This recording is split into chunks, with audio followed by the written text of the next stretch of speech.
अस्सलाम वालेकुम everyone, my self एहसास अली गोटो। कल जो टॉपिक हमने डिस्कस किया था वो था होम्योस्टेसिस। आज उसी चैप्टर का एक दूसरा टॉपिक है फीडबैक सिस्टम। तो आज हम समझेंगे फीडबैक सिस्टम क्या होता है, इसकी होम्योस्टेसिस में इंपॉर्टेंस क्या है और इसके जो टाइप्स हैं वो हम डिटेल में डिस्कस करेंगे। तो सबसे पहले फीडबैक सिस्टम की बात करें तो फीडबैक सिस्टम को फीडबैक मैकेनिज्म भी कहा जाता है और फीडबैक सिस्टम को फीडबैक लूप भी कहा जाता है। फीडबैक सिस्टम है क्या?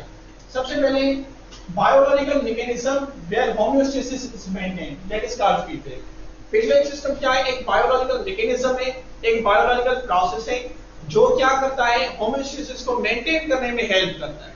मतलब एक ऐसा मैकेनिज्म, एक ऐसा सिस्टम जो होम्योस्टेसिस को मेंटेन करने में हेल्प करे या होम्योस्टेसिस को मेंटेन करे, उसे हम क्या कहते हैं? फीडबैक सिस्टम कहते हैं। फीडबैक सिस्टम को चेक एंड बैलेंस सिस्टम भी कहते हैं। अब फीडबैक सिस्टम ये सब कुछ कैसे करता है? It inhibits or initiate production of any hormone. अब सबसे पहले होता ये है कि जब भी हमारी बॉडी के अंदर हार्मोन्स की लेवल चेंज होगी, या इंक्रीज हो या डिक्रीज हो, तो जो फीडबैक सिस्टम है वो क्या हो जाता है? फीडबैक सिस्टम ट्रिगर हो जाता है या स्टिमुलेट हो जाता है। फिर फीडबैक सिस्टम या तो हार्मोन्स की लेवल को क्या करेगा? इनहिबिट करेगा या फिर इनिशिएट करेगा अकॉर्डिंग टू नीड। तो ये फंक्शन होता है फीडबैक सिस्टम का। तो उसके बाद कहते हैं कि it maintains level of hormones up to desired limit. अब फीडबैक सिस्टम का काम ये होता है कि जो हार्मोन्स की लेवल है उसको क्या करना है? मेंटेन करना है। कहां तक? अप टू सेट पॉइंट या डिजायर्ड लिमिट। कल हमने पढ़ा था सेट पॉइंट। सेट पॉइंट किसे कहते हैं? एक डिजायर्ड लिमिट होती है, एक मतलब जो डिजायर्ड वैल्यूज होते हैं या डिजायर्ड जो लिमिट है हार्मोन्स की, उस लिमिट तक हार्मोन्स को मेंटेन करना किसका काम होता है? फीडबैक सिस्टम का काम होता है। मतलब होम्योस्टेसिस को मेंटेन करने में फीडबैक रोल प्ले करता है। अब फीडबैक के दो टाइप्स हैं जो हम डिटेल में समझेंगे। अब एक टाइप है नेगेटिव फीडबैक लूप और दूसरा है पॉजिटिव फीडबैक लूप। तो सबसे पहले हम बात करते हैं नेगेटिव फीडबैक लूप की। नेगेटिव फीडबैक लूप कहते हैं works in opposite manner to take hormones up to a set point. अब ये जो नेगेटिव फीडबैक लूप होता है ये हमेशा काम करेगा किस मैनर में? अपोजिट मैनर में। अपोजिट मैनर में ये काम करता है कि take the hormones up to set point. मतलब जब हार्मोन्स की लेवल इंक्रीज हो गई तो उसको डिक्रीज करके सेट पॉइंट तक ले आएगा। अगर हार्मोन्स की जो लेवल है तो अगर वो डिक्रीज हो रही है तो उसको इंक्रीज करेगा, फिर वो अप टू सेट पॉइंट उसको मेंटेन करेगा। तो इसमें ये होता है कि डिजायर्ड इन रिवर्स जो रिजल्ट्स होता है इस इन रिवर्सल वैल्यू। मतलब जो नेगेटिव फीडबैक सिस्टम है ये क्या कर रहा है? ये रिवर्सल वैल्यू में काम कर रहा है, यानी रिवर्स में काम कर रहा है, अपोजिट मैनर में काम कर रहा है। कैसे? लेट सपोज अगर ग्लूकोज की लेवल की बात करें, अगर ग्लूकोज की लेवल सेट पॉइंट से इंक्रीज हो गई, सेट पॉइंट हम कहते हैं जो हमारे फिक्स्ड लिमिट है या डिजायर्ड वैल्यूज है उसको सेट पॉइंट कहते हैं। अब वो जो सेट पॉइंट है अगर ग्लूकोज की बात करें तो फास्टिंग के दौरान जो नॉर्मल जो लिमिट होती है 90 to 130 mg पर dl, यानी मिलीग्राम पर डेसीलीटर, ये नॉर्मल वैल्यू होता है ग्लूकोज का हमारी बॉडी के अंदर ड्यूरिंग फास्टिंग। अब अगर ग्लूकोज की लेवल इंक्रीज हो रही है, मींस जो चेंज है वो कौन सी चेंज है? पॉजिटिव चेंज है। मतलब ग्लूकोज की लेवल इंक्रीज हो रही है तो जो फीडबैक सिस्टम होगा नेगेटिव फीडबैक ये क्या करेगा? ये उसको मतलब डिक्रीज करके सेट पॉइंट तक लाएगा, मींस जो उसकी फिक्स्ड पॉइंट है, जो उसकी स्टेबल पॉइंट है। और उसके बाद अगर ग्लूकोज की लेवल डिक्रीज हो रही है तो ये उसको क्या करेगा? इंक्रीज करके जो सेट पॉइंट है सेट पॉइंट तक उसको मेंटेन करेगा। मतलब दोनों कंडीशंस में अगर इनपुट चेंज इंक्रीज हो रही है तो उसको डिक्रीज करेगा, अगर इनपुट चेंज डिक्रीज हो रही है तो उसको इंक्रीज करेगा। कहां तक इंक्रीज करेगा? Means up to set point, set point तक उसको क्या करता है? इंक्रीज या डिक्रीज करता है। अच्छा, अब इससे होता क्या है? इससे ये होता है कि stabilize the system so all the time useful. मतलब ये जब भी काम करेगा नेगेटिव फीडबैक लूप हमेशा जो बॉडी का लिविंग सिस्टम है या हमारी बॉडी है उसको क्या करेगा? स्टेबलाइज करेगा। मतलब ये हमेशा काम करता है बॉडी को स्टेबलाइज करने के लिए। तो इसमें एग्जांपल अगर हम देखें तो एक हमारे पास एग्जांपल है नेगेटिव फीडबैक लूप का, water level in the body. हमारी बॉडी के अंदर जो वाटर की लेवल है वो जब इंक्रीज या डिक्रीज होती है तो इस चेन को कैसे मेंटेन किया जाता है? By the negative feedback loop. अच्छा, अब सबसे पहले क्या है? Water level falls. अगर हमारी बॉडी के अंदर जो वाटर की लेवल है वो अगर फॉल हो रही है, मींस डिक्रीज हो गई है, तो इसको डिटेक्ट कौन करेंगे? हमने पढ़ा था कि रिसेप्टर्स होते हैं किसी भी चेन को डिटेक्ट करने के लिए। तो डिटेक्ट इसको कौन करेंगे, रिसेप्टर्स। कौन से रिसेप्टर्स होते हैं, osmo receptors. Osmo receptors detect करेंगे जब वाटर की लेवल फॉल होगी। फिर ये सिग्नल जाएगा कहाँ, टू द ब्रेन, और ब्रेन के कौन से पार्ट पास जाएगा, हाइपोथैलेमस के पास। अब हाइपोथैलेमस क्या करेगा, पिट्यूटरी ग्लैंड को एक्टिवेट करेगा। जो पिट्यूटरी ग्लैंड है वो एक्टिवेट हो जाएगा। फिर पिट्यूटरी ग्लैंड के पोस्टीरियर पार्ट से, यानी पिट्यूटरी ग्लैंड का जो पोस्टीरियर पार्ट है उसमें से एक हार्मोन रिलीज होगा जिसको क्या कहते हैं, एडीएच हार्मोन कहते हैं। फिर ये जो एडीएच हार्मोन है ये जाकर वर्क करेगा, एक्ट करेगा दो चीजों के ऊपर, एक नेफ्रॉन और एक लार्ज इंटेस्टाइन। वहां पर क्या करता है ये मोस्टली जो नेफ्रॉन की परमिएबिलिटी है उसको इंक्रीज करता है, जिसकी वजह से वाटर की रीअब्जॉर्प्शन होती है।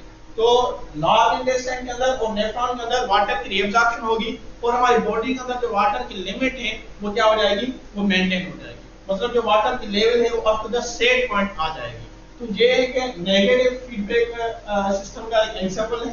तो इसमें ये क्या हो रहा है कि जब वाटर की लेवल डिक्रीज हो रही है तो फीडबैक सिस्टम क्या कर रहा है, नेगेटिव फीडबैक सिस्टम इसको मतलब मेंटेन कर रहा है up to the set point. अच्छा, उसके बाद अगर बात करें नंबर सेकंड एग्जांपल है ग्लूकोज की लेवल।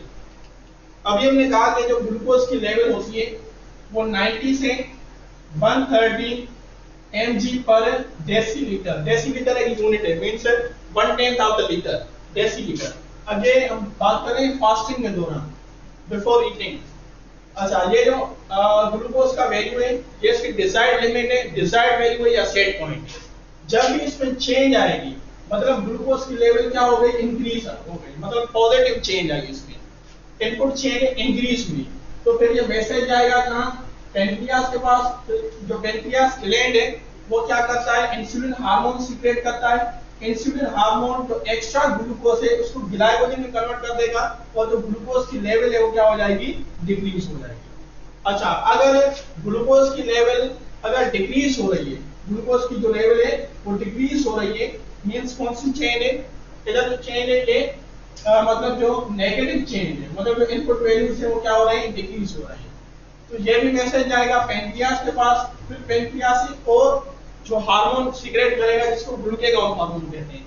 अब ये जो हार्मोन है ये जाकर जो मतलब ग्लाइकोजन था उसको वापस ग्लूकोज में कन्वर्ट करेगा और इस हिसाब से ये इंक्रीज हो जाएगा। और ये सारा जो ग्लूकोज की मतलब प्रोडक्शन होती है वो कहाँ पर होती है, लिवर के अंदर। तो मींस ये जो हार्मोन है कहाँ पर काम करता है, ये लिवर के ऊपर काम करेगा। तो दोनों कंडीशंस में जो ग्लूकोज की लेवल है वो क्या हो रही है, मेंटेन हो रही है। तो इसी वजह से हम कह रहे हैं कि जो नेगेटिव फीडबैक सिस्टम होता है ये ऑल द टाइम हमारे लिए क्या होता है, यूजफुल होता है, क्योंकि दोनों कंडीशंस में, दोनों केसेस में ये हमारी बॉडी को क्या कर रहा है, स्टिमुलेट कर रहा है।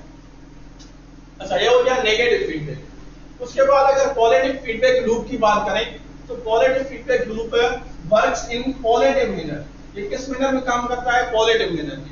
मतलब अगर कोई चेंज इंक्रीज हो रही है तो उसको फर्दर इंक्रीज करेगा, अगर कोई इनपुट चेंज डिक्रीज हो रही है तो उसको फर्दर डिक्रीज करता है। तो ये work in opposite manner, opposite manner means positive manner में काम करता है। और ये क्या करता है, amplifies a reaction to occur more quickly. इसका काम ये होता है कि कोई भी रिएक्शन एक परफॉर्म हो रहा है तो उसको एम्प्लीफाई करेगा, इनहेंस करेगा ताकि वो जल्दी से परफॉर्म हो जाए, मोर क्विकली वो परफॉर्म हो जाए। और it does not stabilize the system in all cases. ये हमारी बॉडी को स्टेबलाइज करता है, बॉडी के सिस्टम्स को स्टेबलाइज करता है, but not in all cases. सब केसेस में ये मतलब स्टेबलाइज नहीं करता। तो हम कह सकते हैं it is not useful all the time. ये जैसे नेगेटिव फीडबैक ग्रुप हमने पढ़ा था कि ये क्या था, useful all the time, her condition में हमारे लिए यूजफुल था। लेकिन पॉजिटिव फीडबैक सिस्टम जो है it is not useful all the time, ये हमेशा यूजफुल नहीं होता, कभी यूजफुल होता है और कभी हार्मफुल भी होता है। तो हम इसका एग्जांपल समझेंगे, यूजफुल भी और हार्मफुल भी। तो सबसे पहले अगर हम बात करें तो इधर एक एग्जांपल है पॉजिटिव फीडबैक लूप का, और जो हमारे लिए यूजफुल का एग्जांपल है। तो इसमें क्या हो रहा है, सबसे पहले ब्रेक और tear occurs in blood valve. जब कोई इंजरी वगैरह होती है, कोई फ्रैक्चर, कोई इंजरी होती है, या हमारी जो ब्लड वेसल्स है वो क्या हो जाती है, रप्चर हो जाती है। ब्लड वेसल्स की रप्चर होने से ब्लीडिंग होती है, ब्लड फ्लो होता है आउट ऑफ द बॉडी। तो वहां पर क्या होता है कि जो कुछ प्लेटलेट्स वहां पर एडेर मींस जमा हो जाते हैं और वो प्लेटलेट्स उस जगह पर कुछ केमिकल्स सीक्रेट करते हैं। मतलब इंजरी की वजह से जो ब्लड की वाल्स थी, जो ब्लड की वेसल्स थी वो क्या हो गई, रप्चर हो गई। ब्लड वेसल्स रप्चर होने से ब्लीडिंग हो रही थी, तो वहां पर उस साइड, उस जगह पर जो प्लेटलेट्स हैं वो प्लेटलेट्स क्या करते हैं, वो एडेरबिन्स जमा होकर वो क्या करते हैं, वो कुछ केमिकल सीक्रेट करते हैं। अब ये जो केमिकल सीक्रेट हो रहे हैं, ये केमिकल मींस सीक्रेट होने के बाद इन रिलीज्ड केमिकल से, ये जो केमिकल रिलीज हुए हैं, ये केमिकल से और प्लेटलेट्स को अट्रैक्ट करेंगे अपनी तरफ। तो जब ज्यादा प्लेटलेट्स वहां पर अट्रैक्ट होंगे तो फाइनली जो मतलब साइट है, वो जगह है, वो जो रप्चर पार्ट था वो रिकवर हो जाता है, वहां पर एक मतलब लेयर बन जाती है, जिसकी वजह से जो ब्लीडिंग है वो स्टॉप हो जाती है। तो इस कंडीशन में ये जो पॉजिटिव फीडबैक है, ये क्या है हमारे लिए, ये मतलब बेनिफिशियल होता है, यूजफुल होता है। अच्छा, उसके बाद अगर दूसरा इसका एग्जांपल देखें, ड्यूरिंग द चाइल्ड बर्थ के दौरान जो हार्मोन सीक्रेट होता है ऑक्सीटोसिन, जब पोस्टीरियर पिट्यूटरी ग्लैंड से, जैसे हमने पढ़ा था कि पोस्टीरियर पिट्यूटरी ग्लैंड से एडीएच हार्मोन सीक्रेट होता है, उसी तरह से ऑक्सीटोसिन हार्मोन भी सीक्रेट होता है। और ऑक्सीटोसिन हार्मोन क्यों सीक्रेट होता है, by the stimulation of contraction of uterine वाल। जो यूटेराइन वाल होती है, यूटेरस की जो वाल होती है, उसमें जब कॉन्ट्रैक्शन होगी तो सिग्नल जाएगा ब्रेन के पास, और पोस्टीरियर पिट्यूटरी ग्लैंड से एडीएच जो ऑक्सीटोसिन हार्मोन है वो सीक्रेट होगा।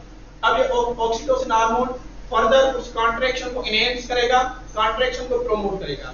अब जितनी कॉन्ट्रैक्शन ज्यादा होगी, फिर अगेन सिग्नल जाएगा ब्रेन के पास, और अगेन जो मतलब ऑक्सीटोसिन की ज्यादा जो रेंज है वो क्या होगी, वहां से स्टिमुलेट होगी, और ये साइकिल तब तक चलेगा जब तक चाइल्ड बर्थ नहीं हो जाती।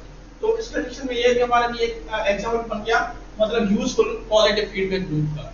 अगर हम नेगेटिव या हार्मफुल पॉजिटिव फीडबैक की बात करें, तो इसमें क्या होता है, सम कंडीशंस है हाई फीवर, जब फीवर होता है तो उस वजह से जो मेटाबॉलिज्म है या मेटाबॉलिक एक्टिविटीज है वो क्या हो जाती है, चेंज हो जाती है। फिर मेटाबॉलिक एक्टिविटीज चेंज होने से क्या होगा, it can push fever high to higher. तो मेटाबॉलिक जब एक्टिविटीज चेंज होंगी या उनमें इंक्रीजमेंट आ जाएगी, तो इसकी वजह से जो टेम्परेचर है बॉडी का पहले से भी ज्यादा था, फिर अब हाई टू हायर ज्यादा, इससे ज्यादा हो जाएगा। तो जब फीवर ज्यादा हो जाएगा तो फिर क्या होगा, फिर ये टेम्परेचर पहुंच जाएगा 113 फारेनहाइट तक। हमने पढ़ा था कि नॉर्मल जो बॉडी का टेम्परेचर होता है फारेनहाइट में 98.6 होता है, लेकिन अब इस पॉजिटिव फीडबैक की वजह से मतलब ये क्या है, चेंज है, ठीक है, मींस फीवर का हाई हो जाना चेंज है, ये पॉजिटिव चेंज है।